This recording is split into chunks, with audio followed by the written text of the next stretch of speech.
Good evening and welcome to the Gay Liberation Network here on Chicago Access Network Television. My name is Andy Thayer, and for those who aren't familiar with our organization, the Gay Liberation Network is an organization that is primarily concerned with working around issues of lesbian, gay, bisexual, and transgender freedom, but we don't put on blinders. We are aware of the world around us, which affects us, and one of the biggest effects, of course, are American military adventures abroad. And with the, especially with the NATO summit coming here to Chicago, just a little over a week from today, that has caused a great deal of controversy, and rightfully so, because American wars abroad are not only killing people and creating great resentment abroad, but also, of course, affecting not just the LGBT community, but any number of other communities here in the United States. And tonight, we're very, very pleased to have an international guest with us,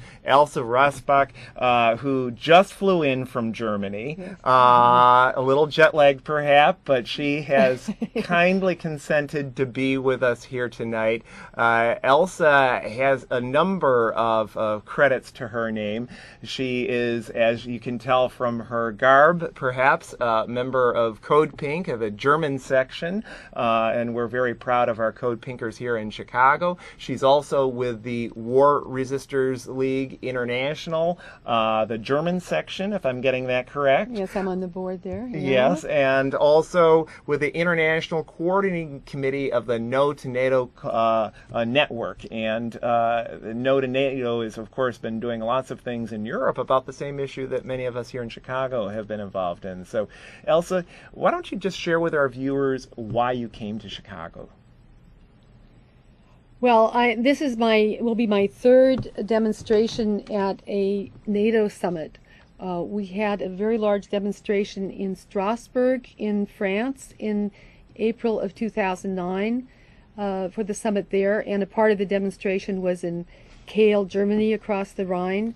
The ones in Kiel were not allowed to cross the bridge, but the total number of demonstrators was 30,000.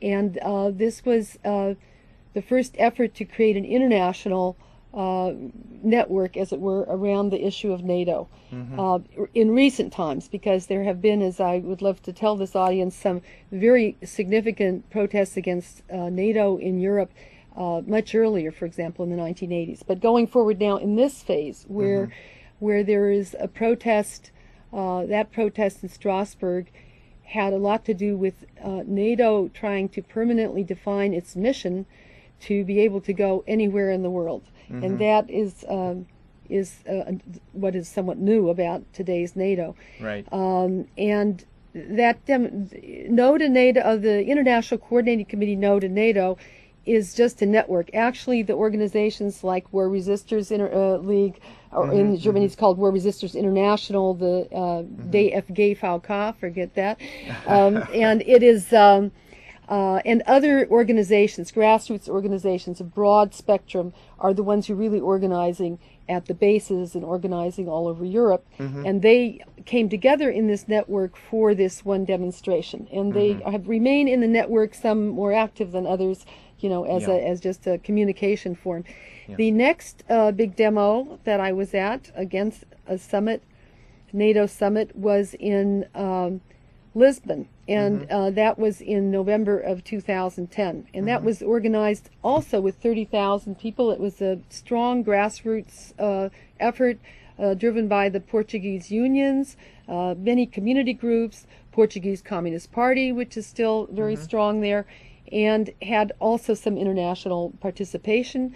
And No to NATO did a conference there, fairly small but very interesting conference. Right. And well Elsa, people in... Now we're coming here. Yes, well, and welcome to Chicago. There's been a lot of demonization of so-called outside protesters and so forth. And the funny thing is that some people that I'm not used to saying that I'm the good guy and those other people are the bad guys have turned around and said, well, Andy, you're Chicago and you're okay. It's these outsiders, but we're very happy to have you here, Elsa, and all the other international delegates who are coming to a very significant event, and we'll get this up on the screen in a few minutes here, the People's Summit, and you're going to have a particular role in that, and we'll get to that in a few moments. But Elsa, I didn't manage to tell you one thing. Very good. In Europe, people have been against NATO for actually since it began in the Cold War. Many people, and there was tremendous concern about the stationing of nuclear weapons in Germany and all. And people would be used as cannon fodder. But what nobody in Europe believed a year ago is that American activists and American peace and justice people would take on NATO as a key theme. So this is also why I'm here in Chicago. Well, it's I'm our very pleasure, excited Elsa. about that, and it actually brings the U.S. movement and the international movement very much together. Yeah, well, we're glad to be finally catching up in this country. And I think, Elsa, and I'd like to probe whether you agree that this has been happening on a European level, but I think one of the things that really helped us bring to the fore why people should be against NATO, because people like me who've been around for a while, been doing anti-war stuff, we're not the ones who need to be convinced. It's actually other people that are not actively involved. And I think the Occupy movement here in the United States, people started out from the economic understanding, and then they realized you can't have all these economic demands that people so need, whether it's schools or jobs or what have you, when you're spending as much on the military as the rest of the world combined. Of course, when you're talking NATO, it's 70% of the world military spending. But one of the things, so it was easy for us in that respect to begin to finally get in, and I think that's what's going to make the big protest on Sunday, May 20th, so great in our town, and why we've been getting so much press about it is people who've been awake in this city will know. But one thing that people know about Europe these days, what little they know about it, is that there has been a severe economic crisis in Europe. And I was wondering if you could say a few words about what connections, if any, people are making to NATO and military spending in general and the economic difficulties that seem to be ravaging the continent. People are making some connections, but I want to emphasize that this issue affects Americans much more than people in Europe, because in the U.S., I believe more than 50% of more than 50 cents of each of our tax dollars is going for military. In, say, Germany, it's under 10%. And they've been reducing. The tendency has been to reduce military expenditure in most of the European countries. So it is very important, but the issue here of just I'm going to say robbing people to fund the military is not quite as much in the forefront as the reason to be against the military. In a country like Germany, there is also a tremendous tradition of the war guilt. There is a sense, the Germans said after World War II, never again. We always heard. I live in Germany since '96, and I was there as a grad student. I grew up in Denver. My father was German, but he came here before World War II. And what should I say? I never quite understood, most Americans think that the Germans have not grappled with this issue that was what was always said. But the fact is, it's very deep. Yes. And so the German focus even has been almost not quite internationalist enough, because there's been get the German troops out of Afghanistan.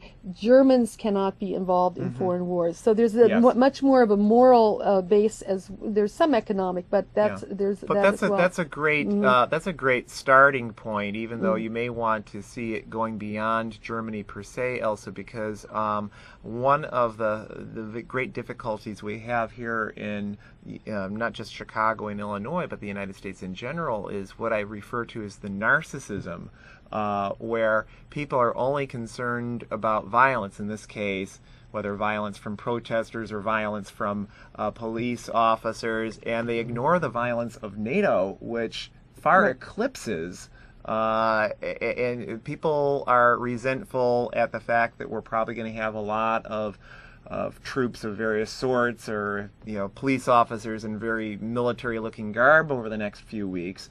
But they don't realize that this is a daily situation for many of the countries where the United States has got troops around the world, some 130 plus, according to the figures I've heard. And so it's good that there is, in Germany, this understanding of the effects on other people and not just on people who happen to share the same nationality. Yes, and another thing is that NATO is not only creating horrible occupations and militarization in other countries, but it is actually driving militarization in Europe.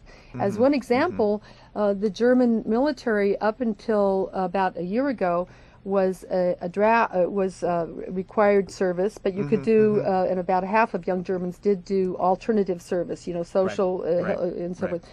They've turned it now into a professional army, like the U.S., and they're trying to bring it into that because they want to have some who are, going in gung-ho to fight. Right. And then to recruit them, they're also doing what the U.S. They're going into the schools. Right. They're getting also. I know that in local city of Berlin, there are fights in all of the city councils about the fact that there are subsidies to train young people who are unemployed, and the subsidy and they're subsidized, and they're being subsidized by the city government and so forth. But these young people have to choose as their option military service at the end of the training. And so this militarization of the society that was somewhat freed up, or they wanted to have it free. Of course, we take this militarization in the United States as a matter of course, and many in America even think it's a good thing. This is partly because we have not recognized our historic war guilt here at all. It's not at the level of the German, but we have not absorbed. We do not have, the Germans have a big Holocaust memorial right by the Brandenburg Gate, takes up a city block, listing all the, you go to the Vietnam War memorial. There's no list of how the 3 million Vietnamese killed, So we tend to, I'm not saying we, because many U.S. soldiers have turned very much against this, have recognized, have testified, have felt a need to testify. But the general idea that it's okay is questioned in much of the world. Okay, well, we want to take a quick break here to inform people of some of the events that we've just alluded to earlier in the broadcast. First of all, if you want to get in touch with the Gay Liberation Network, just check out our website, www.gayliberation.net. We can get you all hooked up there, all sorts of information there. And, of course, what we were just referring to, the People's Summit coming up this Saturday and Sunday at 500 West Cermak Road, which is the Occupy Chicago headquarters. You can get more information about the full schedule of events at www.peoplessummitchicago.org. And also, a big part of that is going to be, of course, a new film that I believe has never been shown here in the United States. No, it's not new. Oh, it's not new? Very old. It's very old. It was made in the middle of the Reagan era. The only labor film ever shown on public television. And this is about the killing floor. For people who don't know, the slaughterhouses here in Chicago were called the killing floor, and the horrible situation with laborers. And we'll get that information up on the screen in just a few moments again. But just a few more things. The big thing that everyone's coming to Chicago for is, of course, the protest against NATO on May 20th. There's also a National Nurses United demonstration on May 18th. You can get all sorts of information about that at that website, www.cang8.org. And here is the basic information about the big march on the NATO summit at McCormick Place. 12 noon, start at Petrillo, Banshell, and Grant Park, corner of Jackson Boulevard and Columbus Drive. You can get the information there at www.cang8.org. So, Elsa, you were telling people, I was a little bit rude about that. When people talk about the Vietnam War in this country, and if anyone knows the figures, how many people died, they almost invariably say 58,000 or 55,000, which is, of course, only Americans. And as you were saying, there were 3 million Vietnamese, Laotians, and Cambodians who died in that war. That was a direct result of U.S. Intervention. What people don't know is that the Afghanistan war, which we're going to hear all sorts of rhetoric from the Obama administration saying it's, we're doing something about it, we're trying to end it or whatever. Last year, in the entire length of this longest ever U.S. war in history, last year, Afghans lost the largest number of people in the entire history of that war. So it certainly isn't ending for the Afghan people. And the Iraqi people also. I mean, with Absolutely. all of the, I don't know the exact figure. I know that there are different counts, but it's certainly been well over 1 million, well over 4 million displaced, so as well as lots of birth defects and all from the kinds of weapons that have been used. Yeah, they're using so-called depleted uranium, which has caused a cancer epidemic in southern Iraq, and as well as the horrible birth defects. Our own Pentagon just about 2 months ago asked for $3 billion more for that supposedly ended war. And so the war goes on in that country, and sorry about that. That's what you get for not turning off your cell phone. And a little musical interlude there. But Elsa, could you give people a flavor, perhaps, about what are some of the debates in the German peace movement? What are where do people see the role of the protests against these summits in terms of moving towards a more peaceful world? We have something in Germany that one does not have here, which is we have an electoral option. It's I mean, it's not, but the peace movement has gotten very close. There is a party called the Left Party, which has been steadfastly against the Afghanistan war and for the disbanding of NATO, and they have been growing up until recently. At least they got 11% in the parliament.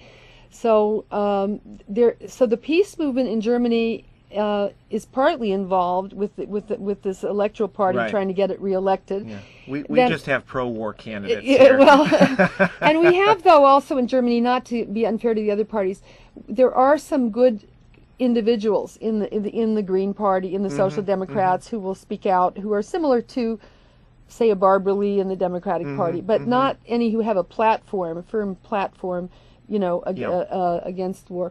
But so that when you talk about the German scene, that part of it, but we still nevertheless have the question that is also in the U.S.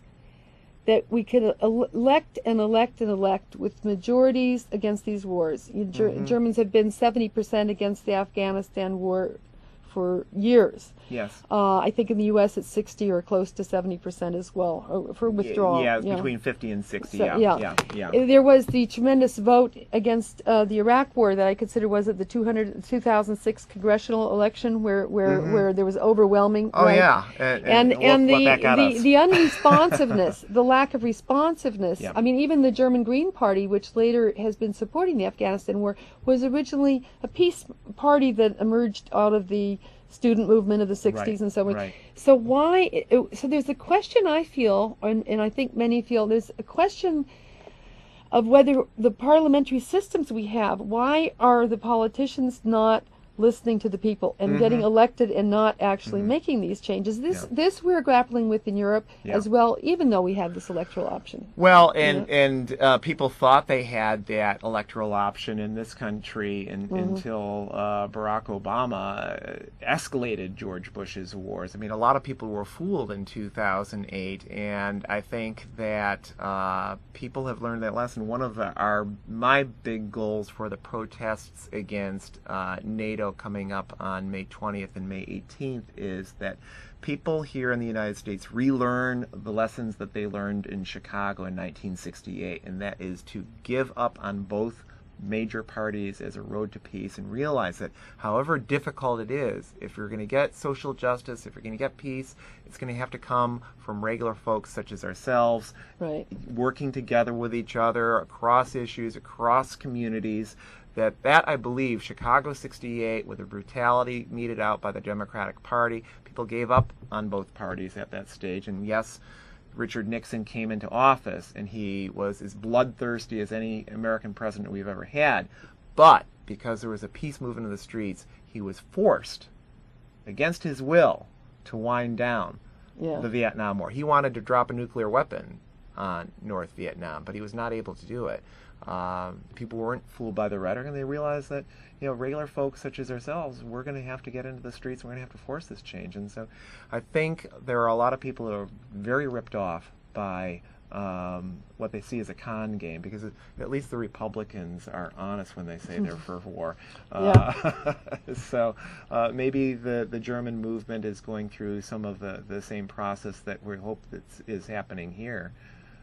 Well, the German movement is, well, I feel now that, NATO is showing that all of these countries are working in concert. There is a lot of debate in Germany also about a tendency to feel the problem of the U.S. bases in Germany, which are key to these wars, that this is really an issue for the U.S. peace movement in the U.S. to deal with, and the Germans only need to deal with with trying to stop their society from militarizing and so forth.